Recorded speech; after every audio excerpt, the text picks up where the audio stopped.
Hey guys, it's me.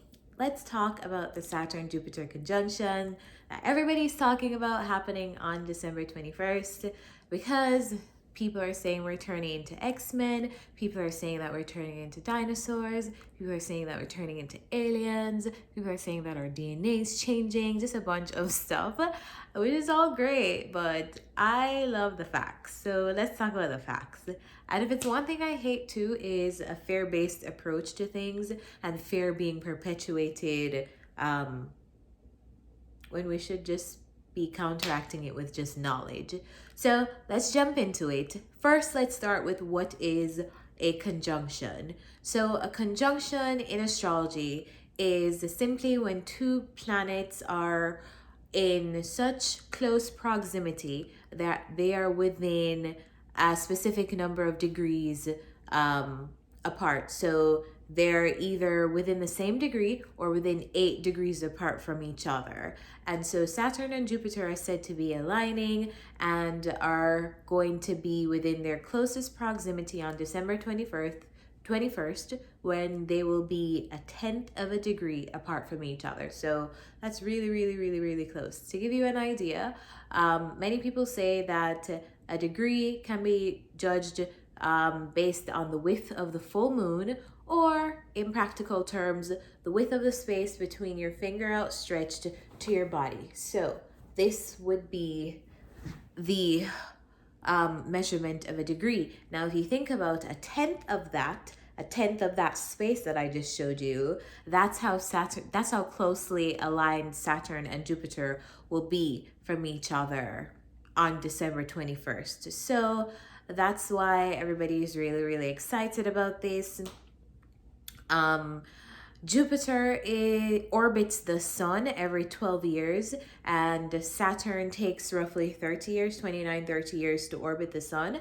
And so Jupiter kind of laps Saturn, and they meet every 20 years to form this great conjunction. Now, for the past 200 years, they've been meeting in roughly 200. For the past roughly 200 years, they've been meeting in earth signs.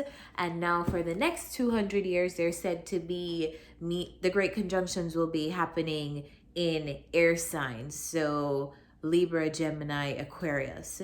So that's another fact about the rareness of this event. Something else that's really cool is the fact that you'll be able to go outside and see this event with the naked eye, so you don't need a telescope or binoculars or whatever you use. You don't need any of those tools. It's visible to the naked eye if you go outside and look to the west. Everybody has a compass app on their iPhones or on their cell phone, so they can go and look in whatever direction. Also, it will probably be pretty bright in the sky, depending on where you are in the world. So yeah, that's pretty cool. You're able to see it. And then what else? What else makes this event so rare? Coming of the age of Aquarius. So we are said to live in astrological ages for roughly 2,000 year periods. And so this alignment, this great conjunction is said by many astrologers to mark the beginning of the age of Aquarius. Now, there's a lot of debate on when the age of Aquarius actually begins. Some say there's no specific way to pinpoint when the ages do begin, and also we go through different transitionary periods, so it's not a set date on when an age begins. We are transitioning to the age with energy, and so as one energy fades away, another energy comes in, and it just takes a period for that to change over. So some say though that the 21st, the great conjunction on the 21st, marks the age of Aquarius beginning. Now, personally, what I believe is that we've been transitioning into the age of Aquarius for a while now. I don't necessarily believe that the great conjunction on the 21st marks that Aquarius energy, or just a shifting radically in one day or a few hours into the age of Aquarius. But hey, that's what many astrologers say. What this really means is we're coming out of the age of Pisces, where the age of Pisces was said to be a very monotheistic energy and time where we sought after things like religion in that very one-dimensional way. So that's when Christianity, Buddhism, things like that were born.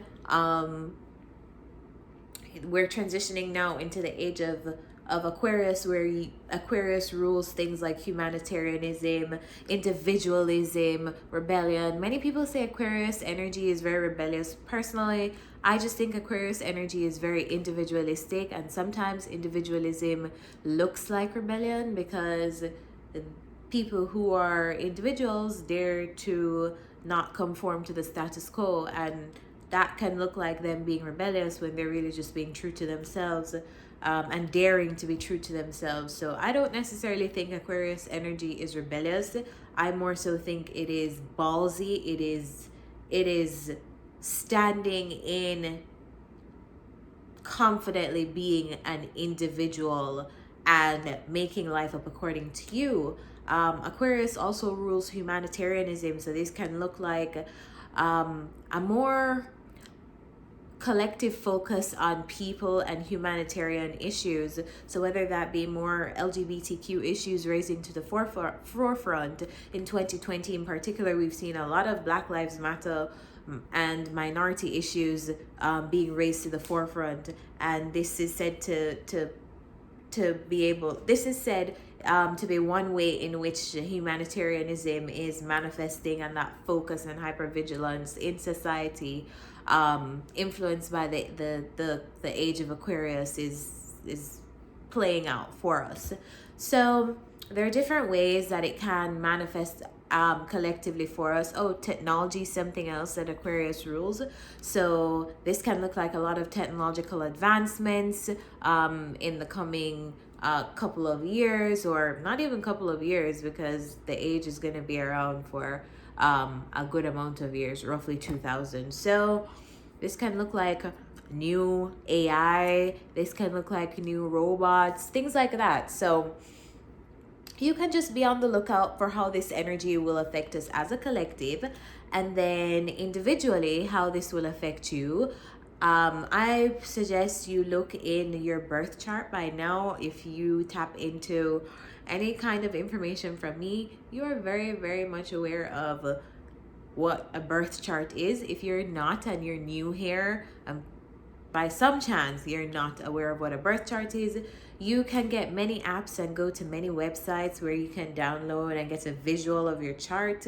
See where Saturn sits in your chart, see the house that it corresponds to, and see how that will influence you. Now, for example, what this means would be, okay, somebody who has Saturn in their second house, and the second house rules finances and how to achieve finances, and then Saturn rules harsh lessons, Saturn rules continuous effort in pursuit of something, and it brings accomplishment, but it needs work, compared to something like a planet like Jupiter, which is said to bring possibilities, bring the energy of possibilities and luck and good fortune and expansion and growth. Saturn is more like restrictive and like forces you within limits and boundaries to mature, but it comes with lessons that we need and lessons that will serve us for years to come. So if Saturn, let's just say, is in that second house, maybe you'll be experiencing a lot of lessons regarding your finances, a lot of lessons regarding how you make money, how you think about money. If you think about money in a very lack-based mindset, looking at those different ways in which it will affect you. So I hope this was helpful for you in understanding what this astrological event is. And personally, I don't really think we're gonna die or turn into X-Men or whatever, but I do think some cool shit's about to happen, and I'm looking forward to it like everybody else. So let me know what you think's about to happen, and let me know if you'll be watching the Great Conjunction and looking in the sky and stargazing on December 21st to see what this conjunction looks like. Until next time, bye.